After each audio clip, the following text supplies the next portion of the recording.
윤석열 대통령이 한동훈 위원장한테 전화해가지고 쌍욕을 했다는 거예요. 뭐 새끼야 정도가 아니겠죠. 제2의 김영철, 제2의 장시호가 나오면 어떻게 그랬어요? 자기 엮으려고. 본인이 그걸 너무 잘 알기 때문에 특검에 대해서는 벌벌 떨겠죠. 장시호 녹취를 캐고 다녀요. 그 불륜남이 김영철 검사인데 송 대표가 이거 캐다가 구속된 거예요.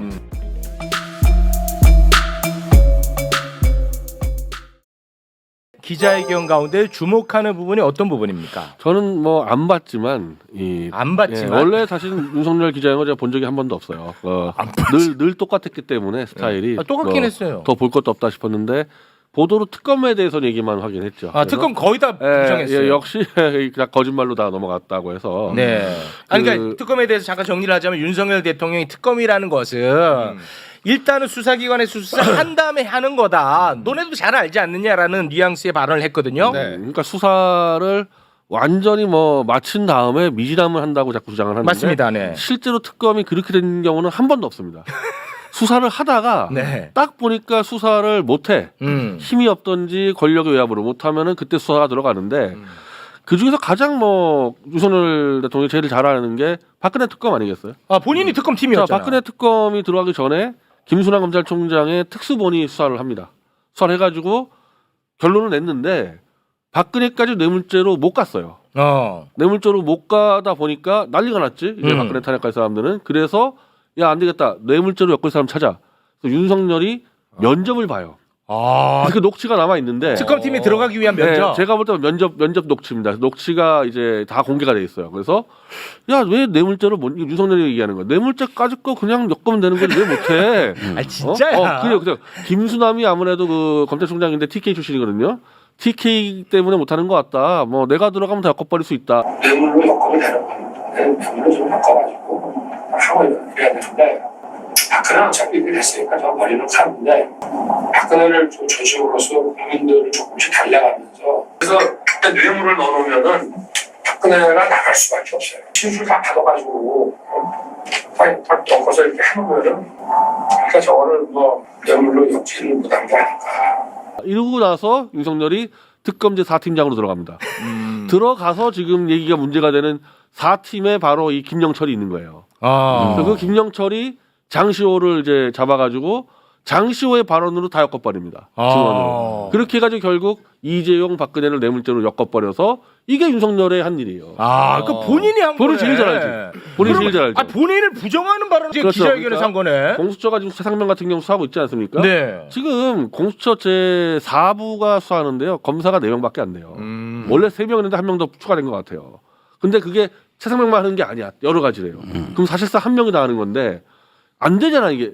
특검은 한 200명 정도가 들어갑니다. 특검에 한 그렇게 많이 들어가요? 그럼 자기가 뻔히 알 텐데 지금 힘에 붙인다는 걸 뻔히 알지 않습니까? 그리고 기초는 다 조사했잖아요. 그러면은 공수처에 있는 검사를 특검에 파견시키면 되는 거예요. 네. 그래서 같이 하면 되는 거예요. 그래서 우리가 볼 때 우리 뭐 객관적인 삼자나 국민이나 국회가 볼 때 공수처가 좀 너무 역부족이다, 힘이 없다, 조직이 없다. 그럼 특검 가면 되는 거고 그렇죠. 공수처에서 자료를 넘겨주고 검사가 파견 나가면 되는 겁니다. 네. 알겠습니다. 윤석열 대통령이 본인이 특검팀에 가서 그 공으로 대통령까지 된 사람인데 특검에 대해서 부정한다? 이거는 본인을 부정하는 것이다라는 이야기입니다. 그렇죠. 네. 그리고 또 변희재 씨 입장에서는 그렇게까지 주장할 수 있어. 만약에 본인이 특검에 대한 신뢰가 없다는 것은 본인이 그럼 특검할 때 변희재의 주장처럼 했지 않았을까 하는 의심을 만들어내는 이유가 되는 거잖아요. 본인이 특검을 그렇게 해서 잘했다고 하면 특검합시다 이래야 되는 거잖아. 근데 특검하는 것을 주저주저 한다는 것은 변희재 씨가 지금 주장하는 게 뭡니까? 저는 뭐 100% 동의는 안 하지만 예를 들면 뭐 조작이나 이런 게 있었다고 주장을 하잖아요. 아니 지금. 이번에 특검 웃었는데 거기서 또 제2의 김영철, 제2의 장시호가 나오면 어떻게 그랬어요? 자기 엮으려고. 본인이 그걸 너무 잘 알기 때문에 특검에 대해서는 벌벌 떨겠죠. 네. 알겠습니다. 요거 하나 좀 재밌는 게 있어가지고 그 한동훈 위원장과의 관계에 대해서 무려 기자 2명이 질문을 했어요. 맞아요. 그 짧은 시간에 기회도 많이 안 주어지는데 2번을 물어봤어요. 근데 거기에 대해서 윤석열 대통령은 그 오해고 뭐 잘 풀었다 이런 발언을 했거든요. 네. 그런데 그것에 대해서 동아일보가 후속 보도를 이번에 내놨는데 네. 여권 관계자가 이야기를 한 것을 실었어. 네. 윤석열 대통령이 한동훈 위원장한테 전화해가지고 쌍욕을 했다는 거예요. 진짜 쌍욕을 비속어를 섞어가면서 보도에 따르면 그래가지고 이거는 좁혀질 수 없는 관계다라는 후속 보도를 동아일보가 냈더라고. 네, 쌍욕, 비속어.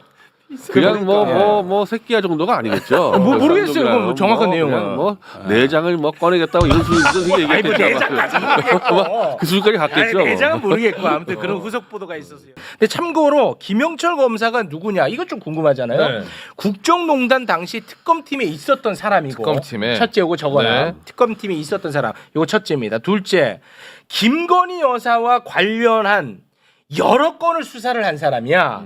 근데 모두 무혐의 처리를 해준 사람. 예를 들어서 코바나 컨텐츠 대기업 협찬 의혹이 있었죠. 맞아요. 이거 무혐의 처리. 그리고 삼성전자의 아크로비스타 뇌물성 전세권 설적 의혹이 있었죠. 네. 기억나시죠? 네. 이거 무혐의. 도이치 파이낸셜 주식을 저가 매수한 의혹이 있었거든요. 요거 무혐의 처벌을 내려준 검사로 알려지고 있습니다. 중앙지검에 이제 반부패 2부장 있을 때 근데 마침 송영길 대표가 정유라가 찾아와서 장시호 녹취를 주겠다 그래서 송 대표가 끌려 들어가요 이 사건에. 아니 잠깐 다시 설명해 줘. 이거 좀 어렵네. 그러니까 송영길 대표가 대검찰청 앞에서 검찰청 앞에서 이 시위하고 있을 때 네. 정유라가 찾아와서 정유라가 장시호 녹취를 잡을 테니까 같이 도와달라 그래가지고 송 대표가 이 사건에 개입을 해 들어가는데 작년인데 최순실의 딸 정유라가 정유라가. 그 당시에는 약간 변희재 주장과 비슷한 주장을 하고 있을 때였구나. 잠시.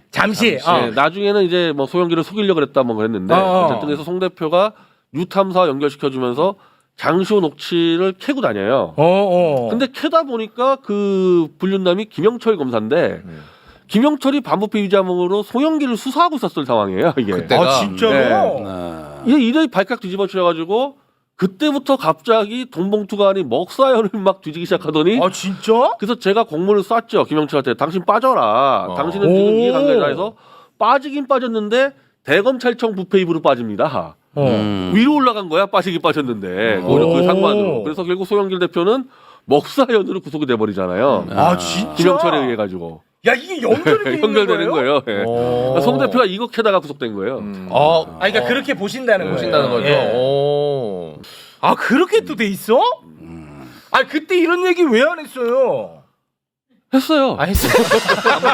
안 들어. 얘기해도 아무도 관심 안 가져. 그것이 소나무당 창당으로 이어졌고 그렇죠. 비례 후보가 이제 변희재 그렇게 된 거야. 그래서 송영길 그래서 대표가 잠시호에서 소나무당까지요. 그렇게 된 거야. 이렇게 된 총선 거예요. 이틀 전에 TV에 나와서 우리가 소나무당 정강 연대 연설한 들어가서 거죠. 장시호와 이 김영철 관계를 캐겠다고 선언합니다. 송영길과 소나무당이 대변하겠습니다. 태블릿 PC 증거 조작 의혹 관련 한동훈 김영철 부장검사와 장시호의 유착 관계를 밝히겠습니다.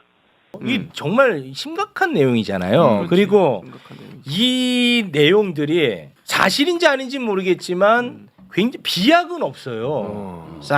이렇게 자연스럽게 연결된단 말이야. 이 맥락을 짚어주는 언론사가 왜 없죠? 저는 아마 좀 전체 언론사들이 태블릿 PC로 안 번지게끔 지금 하려는 것 같아. 딱 여기까지만 이 장시호 김영철 불륜의 이 회유까지만 하지 이게 태블릿 PC로 번지지 않게끔 하고 김영철도 완전히 언론사 협박이야. 너희 이거 더 캐면은 너희 이거 네. 탄핵돼 있는 애들 다 죽어 이런 식의 협박이 나와 아니야 김영철이는. 이거 더 캐지 지금 마. 김영철 검사가 이 주장하고 있는 내용은 모두 사실과 다르고 네. 이것을 보도하는 언론사, 네. 유포하는 언론사 네. 전부 고소. 고가의 법적 민형사상 책임을 질 것이다. 나는 어. 법적으로 고소한다라는 네, 입장을 냈습니다. 그러면서 그런 거야. 그러면 내가 없는 국정농단을 조작했다는 얘기냐? 딱 나와요. 이게 딱 건드린 거죠. 그걸 딱 거의 아는구나. 예, 근데 분명한 거는 이 사건 가지고 지금 이화영 사건이 지금 초읽기에 들어갔습니다. 이화영 사건이 다음 달에 선고인데 회유 사건을 지금 법원이 안 받아들이고 있어요. 검찰이 증거를 안 주니까 이걸로 근데 이 장시호 사건을 엎으려고 그러면요 이재용과 박근혜가 침묵할 거 아니에요?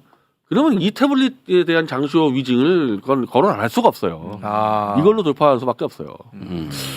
와, 이게 너무 큰 건이라. 그러니까 덩어리가 되게 크네. 덩어리가 큰 건이야. 진짜. 이거 진짜. 들어보니까. 그리고 이거 진짜 심각한 문제입니다. 이 내용 자체가 이게 만약에 사실로 밝혀지잖아. 그러면은 진짜 대한민국 난리 나는 겁니다. 그렇죠. 와, 이 덩어리가 너무 크다. 너무 커. 네. 그래서 얼마 안 걸릴 겁니다. 두 달. 아, 요거는 네, 2달이면 다 터져 나옵니다. 아, 이게 아무튼간에 지금 이 급변하고 있는 핵심은 대한민국 제1야당 이재명 대표가 받음으로 인해서 지금 급변하고 있는데 평소에 이재명 대표에 대한 비판을 굉장히 세게 하고 다녔는데 이재명 대표는 요새 어떻습니까? 저는 한 발 더 나가줘야 된다 보죠. 네. 아, 여기서 한 발 더 그러니까 나가야 이게 된다. 이 위증 교사에 대해서 이재명 대표가 아주 강하게 비판했습니다. 네. 이거 징역 10년짜리를 어떻게 이렇게 할 수가 있냐? 깡패다. 그 위증 교사의 내용까지 가야 돼요. 아. 그래야지만 이하영 지사도 말이 먹히는 거지. 네. 여기서 멈추면은 안 됩니다. 네. 이재명 대표는 본인이 지금 굉장히 큰 위기에 빠지는 이 위증 교사 이 어떻게 보면 올가미에 의해서 네. 이걸 본인이 뚫고 나가야 되거든. 네, 알겠습니다. 도움 필요하면 저한테 아무 때나 연락하면 제가 뭐 도와드리고 병원을 가든 뭐 당사에 가든 제가. 예. 너가 가만히 있는 게 돕는 거라고 지금, 예, 이재명 당대표 측에서 지금 막 연락이 왔습니다. 너는 가만히 있는 게 돕는 거다라고 지금 막 당대표 측에서 연락이 왔습니다. 고맙습니다.